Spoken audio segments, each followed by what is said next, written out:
Haryana news update network के लिए cameraman Shivcharan के साथ फतेह सिंह उजाला। इस समय हम मौजूद हैं हेली मंडी अनाज मंडी परिसर में और यहाँ पर बीते 24 घंटे के दौरान 129 मिलीमीटर बरसात हुई है। हम यहाँ पर रिकॉर्ड तोड़ हुई 129 मिलीमीटर बरसात का अभिनंदन और स्वागत करते हैं। उसका कारण ये है कि इस ग्रामीण इलाके के अंदर जितनी अधिक बरसात होगी, पानी का लेवल, जो भूमिगत पानी है, उसका स्तर स्वाभाविक रूप से ऊंचा उठेगा, फसलों को भी फायदा होगा और जो भूमिगत जल का इस्तेमाल किन्हीं हालात में किसान वर्ग या अन्य जो लोग इस्तेमाल कर रहे हैं, वह आने वाले समय में उनके लिए उपयोगी हो सकता है। लेकिन अब लाख टके का सवाल यह है कि लगभग पिछले 30-35 साल से इस हेली मंडी अनाज मंडी, जो कि अपने जौ कासनी के व्यवसाय के लिए एशिया के साथ साथ पूरी दुनिया में मशहूर है, खासतौर से कासनी के व्यवसाय के लिए ये एक अंतर्राष्ट्रीय अनाज मंडी है। बहुत कम लोगों को मालूम होगा। अब यहाँ पर जल निकासी की जो व्यवस्था की गई है वह नगर पालिका प्रशासन के द्वारा की गई है। उसके लिए वाटर हार्वेस्टिंग सिस्टम लगाया गया है। सबसे पहले तो आप देखिए, पूरे परिसर में आप जहाँ भी देखेंगे आपको केवल पानी ही पानी दिखाई देगा और यह पानी बीते करीब 12-14 घंटे से खड़ा हुआ है। सवाल यह है कि जो लोग इस गंदे पानी में आ रहे हैं, यह पानी सीवरेज का, नाली का और ड्रेनेज की सफाई नहीं होने के कारण सारी गंदगी इसमें मिक्स हो गई है। उसके अंदर जो चर्म रोग हैं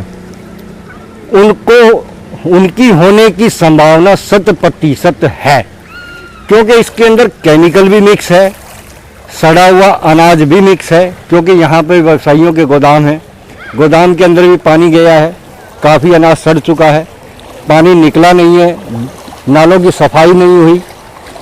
अब हम आते हैं मुद्दे की बात पर कि नगर पालिका प्रशासन के द्वारा यहाँ पर वाटर हार्वेस्टिंग सिस्टम बनाया गया है। अब आपको दिखाते हैं कि वाटर हार्वेस्टिंग सिस्टम बनाया कहाँ गया है। अब आप देखेंगे बड़े ध्यान से, ये पीला ढक्कन है। ये वाटर हार्वेस्टिंग सिस्टम का मेन पॉइंट है, सेंटर पॉइंट है, जहां से पानी निकलना चाहिए, लेकिन पानी हिलोरे ही ले रहा है। अब सवाल यह उठता है कि जो इस वाटर हार्वेस्टिंग साइट की लोकेशन है वह किन विशेषज्ञों की राय पे बनाई गई है। नगर पालिका के अंदर जेई है, एमई है, पब्लिक हेल्थ के अंदर जेई है, एसडीओ है, एससी है, एक्सीएन है और अनेक विशेषज्ञ हैं जो सेवानिवृत्त हो चुके हैं। समस्या ये है कि जब भी लंबे प्रोजेक्ट और लंबे समय की सुविधाओं के लिए योजनाएं बनाई जाती हैं, विशेषज्ञों की और एक्सपर्ट की राय नहीं ली जाती, उनसे कोई एडवाइस नहीं ली जाती है और उसका खामियाजा यह होता है, सरकारी धन का दुरुपयोग होता है। यह सरकारी धन वो है जो आम आदमी टैक्स के रूप में भुगतान करता है और बहुत से लोग ऐसे हैं जिनको शायद यह भी नहीं मालूम होगा कि उन्होंने अगर कहीं 2 रुपए के चने खरीद लिए तो उन्होंने भी टैक्स दिया है, या 10 रुपए के आलू खरीद लिए तो उन्होंने भी टैक्स दिया है।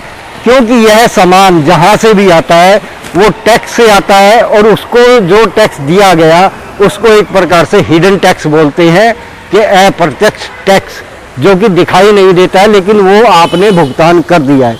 अब सवाल ये है कि जहाँ ये वाटर हार्वेस्टिंग सिस्टम बना है और आप देखेंगे इस साइड में जहाँ ये आपको बोर्ड लगा हुआ दिखाई दे रहा है, पूरे अनाज मंडी परिसर का ढलान, जो मेन सेंटर है पानी ठहराव का, वो यहाँ है। जहाँ पे ये इस समय बोर्ड दिखाई दे रहा है, एक ये पीला कट्टा पड़ा हुआ है, वास्तव में this is the point of centre water collection. यहाँ पर पानी चारों तरफ से आके ढलान है, रुकता है। और जो वाटर हार्वेस्टिंग सिस्टम बनाया है, इसकी आप हालत देख रहे होंगे कि उस ढलान से कम 1 फुट से 1.5 फुट की ऊंचाई पर है। यह करीब 8.5 लाख रुपए की लागत से बनाया गया है।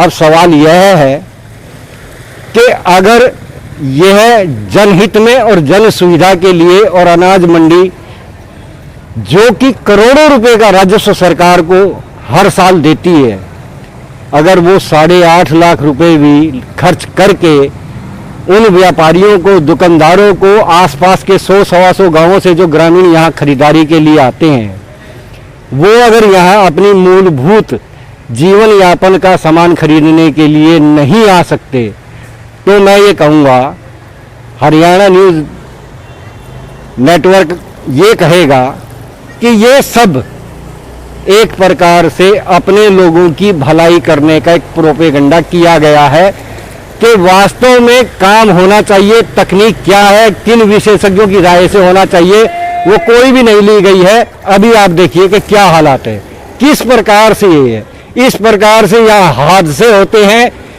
भगवान ना करे कोई बच्चा होता, कोई छोटा बच्चा होता, कोई बुजुर्ग महिला होती, तो उसकी जिम्मेदारी क्या नगर पालिका प्रशासन, पटौदी के एसडीएम, गुड़गांव के डीसी, गुड़गांव के कमिश्नर, पटौदी के विधायक या सरकार का कोई भी चुना हुआ प्रतिनिधि या प्रशासन का कोई भी अधिकारी इस प्रकार के हादसों की जिम्मेदारी लेगा? जनता टैक्स देती है, नुमाइंदों को चुनती है अपनी समस्याओं के समाधान के लिए। हरियाणा न्यूज़ अपडेट नेटवर्क का यही अनुरोध है कि जहां जहां भी लापरवाही बरती जा रही है, उन पर कार्रवाई होनी चाहिए।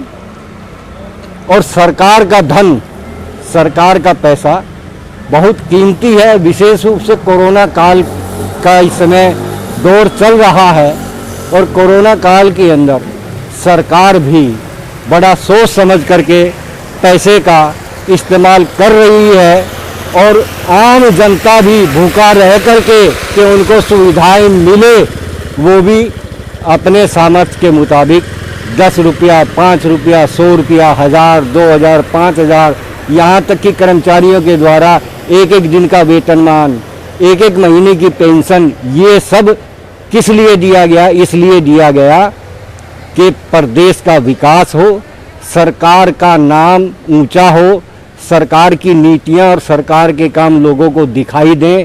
लेकिन लगता है नकारा, कथित नकारा अधिकारी सरकार की छवि को बट्टा लगाने पे उतारू हैं। इस बात में हमें भी कुछ अब शक महसूस होता है कि पिछले 30-35 साल से इस प्रकार की जो विश्व विख्यात, खास तौर से एशिया में जो विख्यात अनाज मंडी रही है, वहाँ के हालात हैं। धन्यवाद।